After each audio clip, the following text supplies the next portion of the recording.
चलो विद्यार्थी मित्रों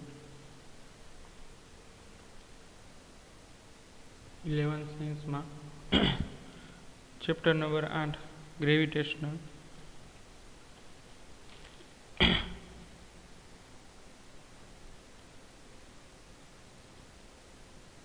में આપણે આગળ જોઈએ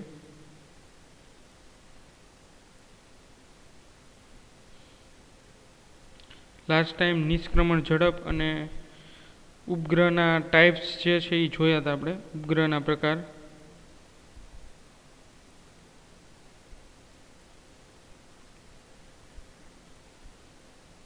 હવે ભૂસ્થિર ઉપગ્રહ કોને કહેવાય અને ધ્રુવીય ઉપગ્રહ કોને કહેવાય એ સમજાવવાનું છે તો જોઈએ ભૂસ્થિર ઉપગ્રહ એટલે શું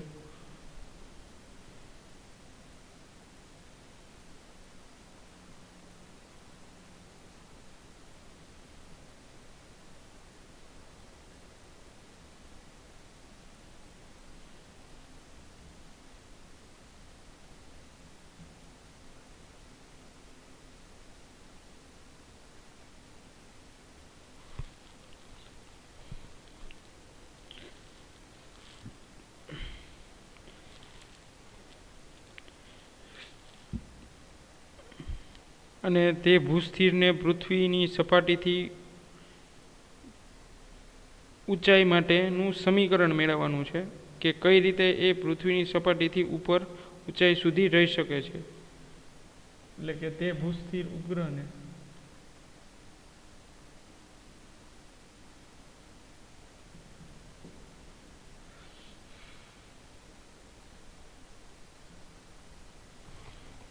પૃથ્વીની સપાટીથી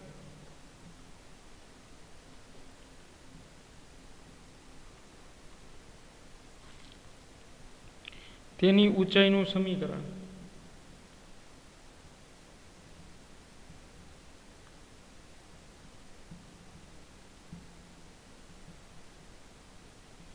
મેળવો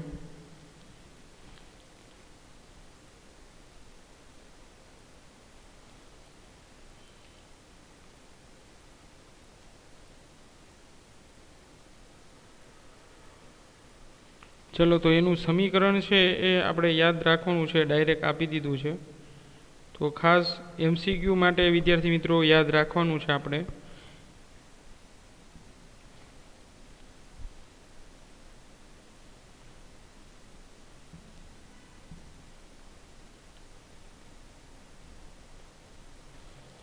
જો કોઈ ઉપગ્રહ પૃથ્વીની ધરીને અનુલક્ષીને જો કોઈ ઉપગ્રહ પૃથ્વીની ધરીને અનુલક્ષીને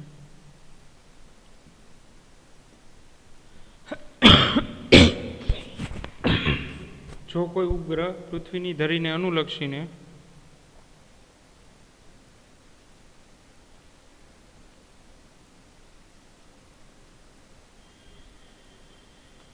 પૃથ્વીની આસપાસ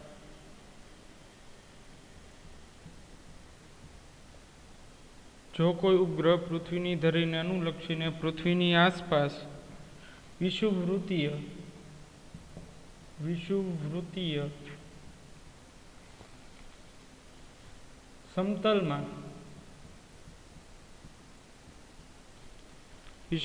સમતલમાં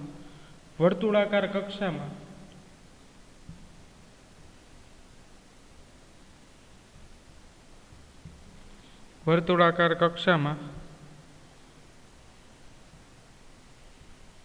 પૃથ્વી જેટલી ઝડપથી ભ્રમણ કરતો હોય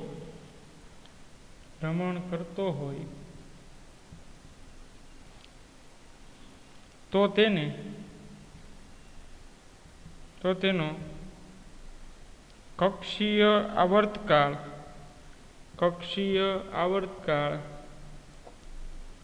24 કલાક મળે છે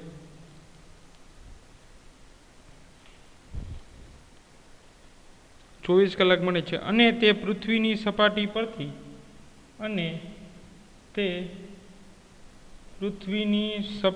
પરથી અને તે પૃથ્વીની સપાટી પરથી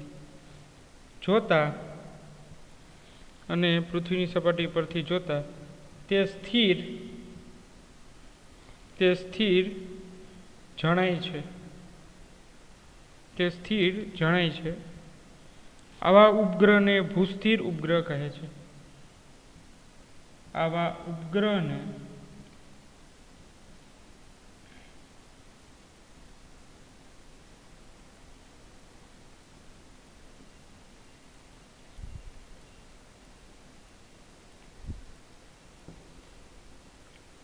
ચાલો, જો કોઈ ઉપગ્રહ પૃથ્વીની ધરીને અનુલક્ષીને પૃથ્વીની આસપાસ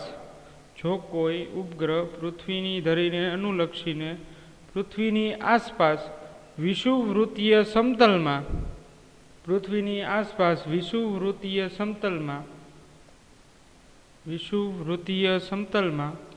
વર્તુળાકાર કક્ષામાં પૃથ્વી જેટલી ઝડપથી, વિદ્યાર્થી મિત્રો અહીંયા સમજો, પૃથ્વી જેટલી ઝડપથી, એટલે પૃથ્વી જે છે એની જેટલી ઝડપ છે એટલી ઝડપથી જ ભ્રમણ કરતો હોય. તો હવે બંનેની ઝડપ સમાન થઈ ગઈ. વિદ્યાર્થી મિત્રો, સાપેક્ષ વેગ આપણે જોયું હોય તો સાપેક્ષ વેગમાં આપણે એવું જોયું હતું કે જો બંને પદાર્થની ગતિ સેમ હોય તો એકબીજાની સાપેક્ષે એ સ્થિર કહેવાય, કારણ કે બંનેના વેગનો તફાવત લેશો તો શૂન્ય થશે. તો શું કહે છે કે પૃથ્વીની જેટલી ઝડપ છે એટલી ઝડપથી ભ્રમણ કરતો હોય તો તેનો કક્ષીય આવર્તકાળ 24 કલાક મળે છે. એટલે પૃથ્વીને એક પરિભ્રમણ પોતાની ધરી પર, સમજો સૂર્યની ફરતે નહીં, સૂર્યની ફરતે તો 1 વર્ષ થાય છે, તો પૃથ્વીને પોતાની ધરી પર 24 કલાક જેટલું, ધરી પર ભ્રમણ કરવા માટે 24 કલાક જેટલો ટાઈમ લાગે છે. અને તે પૃથ્વીની સપાટી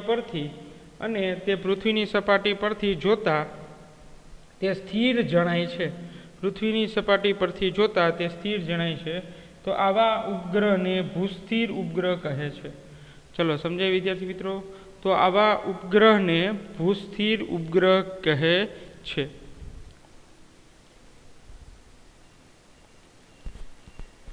ચલો સમજાય વિદ્યાર્થી મિત્રો? કોઈ એવો ઉપગ્રહ કે અહીંયા જો હું ડ્રો કરું છું આકૃતિ, આપણી પૃથ્વી છે, અર્થ છે, અને અહીંયા કોઈ એક ઉપગ્રહ છે. હવે પૃથ્વી પોતાની ધરી પર જેટલી ઝડપથી ફરે છે એટલી જ ઝડપથી જે છે આ પૃથ્વીનું ચક્કર જે છે એ લગાવે છે. તો આને એક ચક્કર પૂર્ણ થવા માટે 24 કલાક જેટલો ટાઈમ લાગે છે એની કક્ષામાં. એટલે જો અહીંયા લખેલું છે કે એની કક્ષીય આવર્તકાળ, એની ભ્રમણ કરતો હોય તો એની ભ્રમણ કક્ષામાં એક ભ્રમણ કક્ષા કમ્પ્લીટ કરવા માટે 24 અવર્સ જેટલો ટાઈમ લાગે છે. તો પૃથ્વીને પણ વિદ્યાર્થી મિત્રો એટલો જ ટાઈમ લાગે છે. તો પૃથ્વીની સાપેક્ષે આ બંને સ્થિર રહેશે, કારણ કે બંને છે ગતિમાં, પરંતુ બંને એક જ સાથે જે છે એ પરિભ્રમણ કરે છે. પૃથ્વીને જેટલો ટાઈમ લાગે છે પરિભ્રમણ કરવા માટે એટલો જ ટાઈમ જે છે એ સેટેલાઇટને લાગે છે, એટલે કે ભૂસ્થિર ઉપગ્રહને લાગે છે. તો આને જીઓ સેટેલાઇટ કહેવાય છે. ભૂસ્થિર ઉપગ્રહને જીઓ સેટેલાઇટ કહે છે.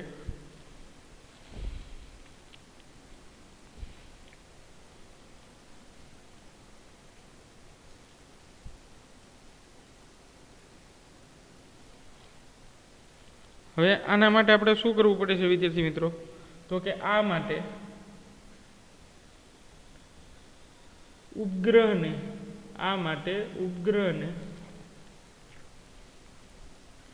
પૃથ્વીની સપાટીથી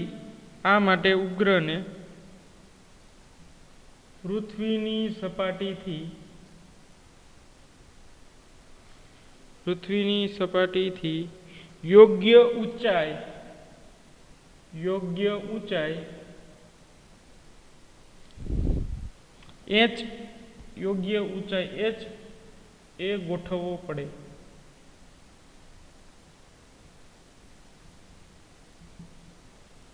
આ માટે ઉપગ્રહને પૃથ્વીની સપાટીથી યોગ્ય ઊંચાઈ h એ ગોઠવવો પડે છે.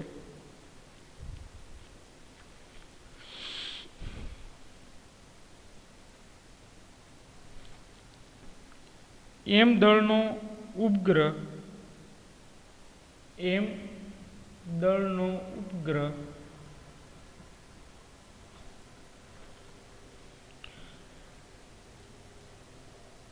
પૃથ્વીના કેન્દ્રથી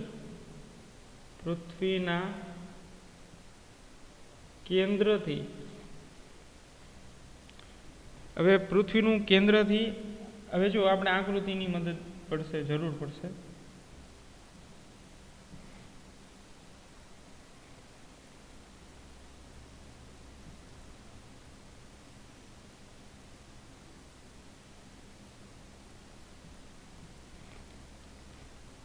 આ કેપિટલ આર ઈ એ પૃથ્વીની ત્રિજ્યા છે અને અહીંયા આપણે સેટેલાઇટ રાખવાની છે, જીઓ સેટેલાઇટ.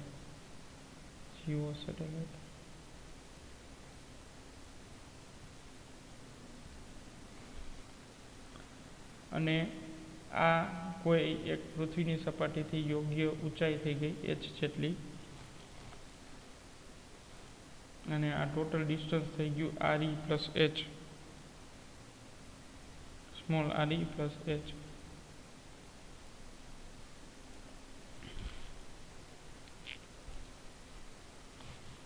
અંતરે ભ્રમણ કરતો હોય તો તેના માટે પૃથ્વીની સપાટીથી ઊંચાઈ નીચે મુજબ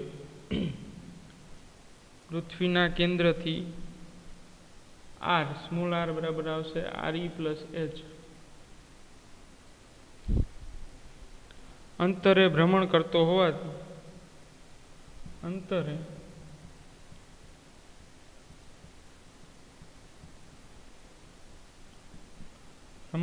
હોવાથી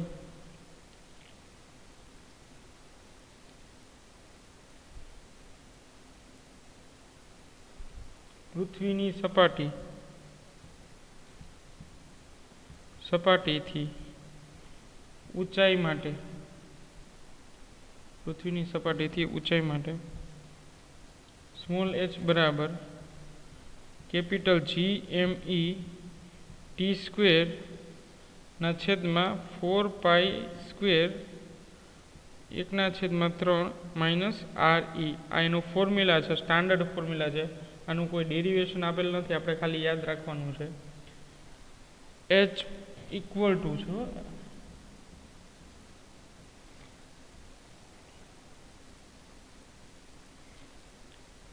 છે h equal to G M E T square by 4π² કૌંસ પૂરો 1/3 માઇનસ આર ઈ.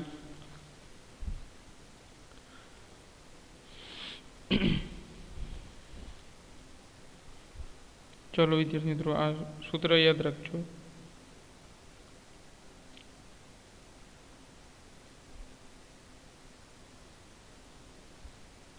હવે આ સૂત્ર જે છે એ તમારે ખાસ યાદ રાખવાનું રહેશે વિદ્યાર્થી મિત્રો.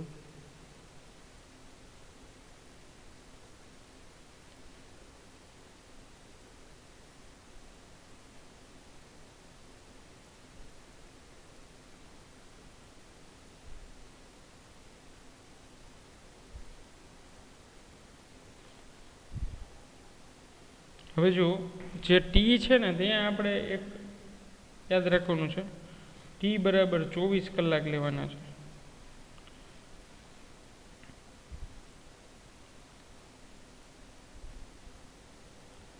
અને એચ બરાબર એપ્રોક્સિમેટલી 35,000 કિલોમીટર જેટલા અંતરે હોય છે. તો હાઇટ મળી જાય તમને, હાઇટ આવશે મળશે 35,000 કિલોમીટર.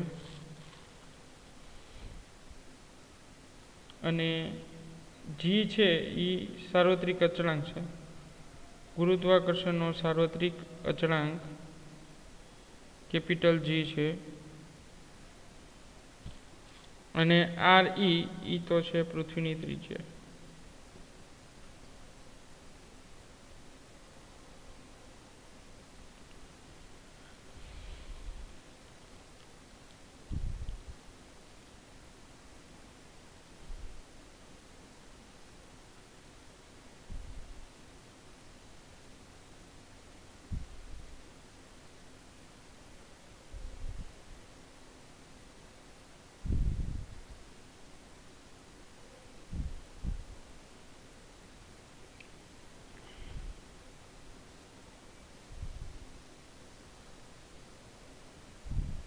ચલો તો ભૂસ્થિર ઉપગ્રહ છે એનો ઉપયોગ શેના માટે થાય છે?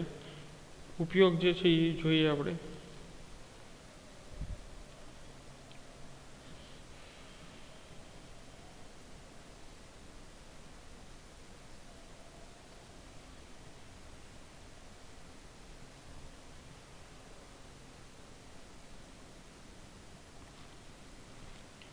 ચલો વિદ્યાર્થી મિત્રો, ભૂસ્થિર ઉપગ્રહનો ઉપયોગ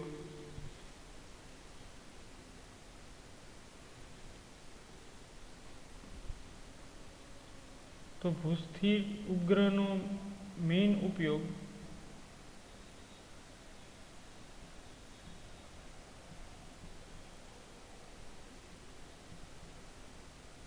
માહિતીના પ્રસારણ માટે થાય છે.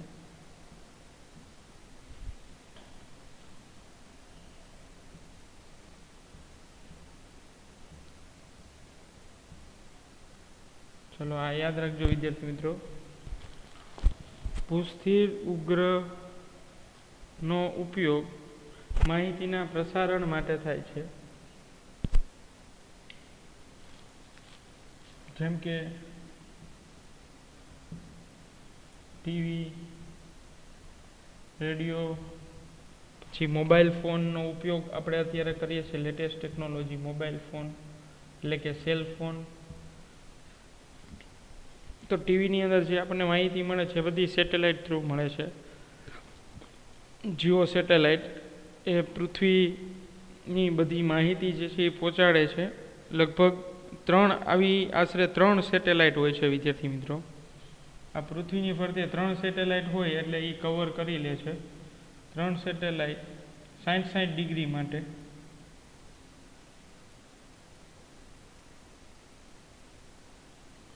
ચલો 60 ડિગ્રી એ રહેલી હોય છે એકબીજાથી.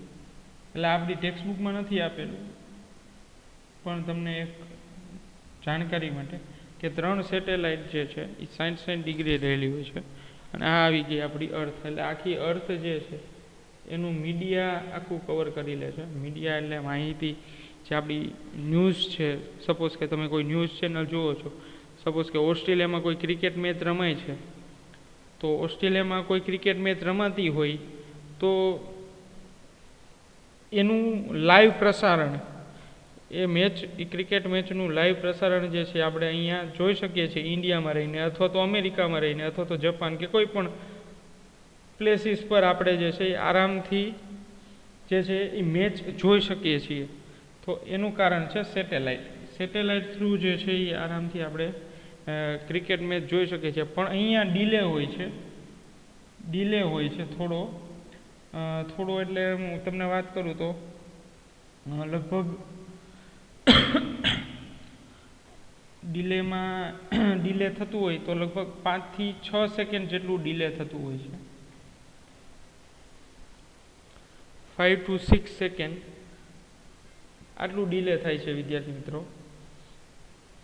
કે કોઈ બોલર છે એને બોલ ફેંકી દીધા બાદ, કોઈ બોલરે બોલ ફેંકી દીધા બાદ 5 કે 6 સેકન્ડ પછી તમને હાઇલાઇટ થાય છે.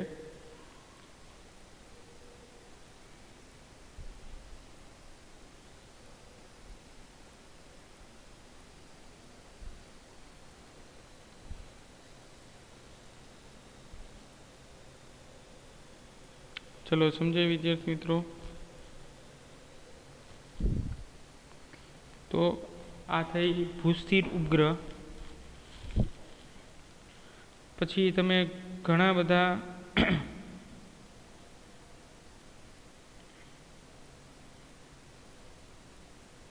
ઉપયોગો જે છે એ છે. જેમ કે તમે 12 સાયન્સમાં ભણશો તો માઇક્રોવેવ જે છે એના થ્રુ સેટેલાઇટ વર્ક કરતી હોય છે. તો એ જ્યારે તમે 12મા ધોરણમાં આવશો ત્યારે તમારે ચેપ્ટર જ આવશે electromagnetic wave, chapter number 8 part 1માં.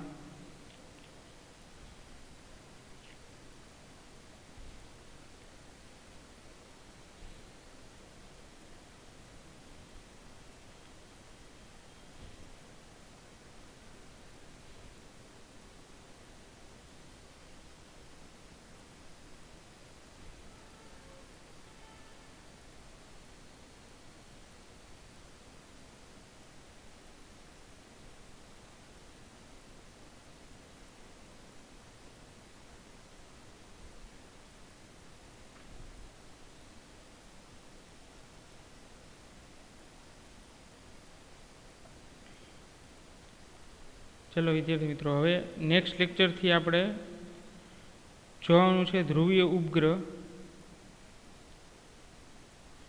તો ધ્રુવીય ઉપગ્રહ છે એ ફક્ત ધ્રુવ વિસ્તારમાં જ પરિભ્રમણ કરે છે. તો નેક્સ્ટ લેક્ચરથી આપણે એ જોશું ધ્રુવીય ઉપગ્રહ.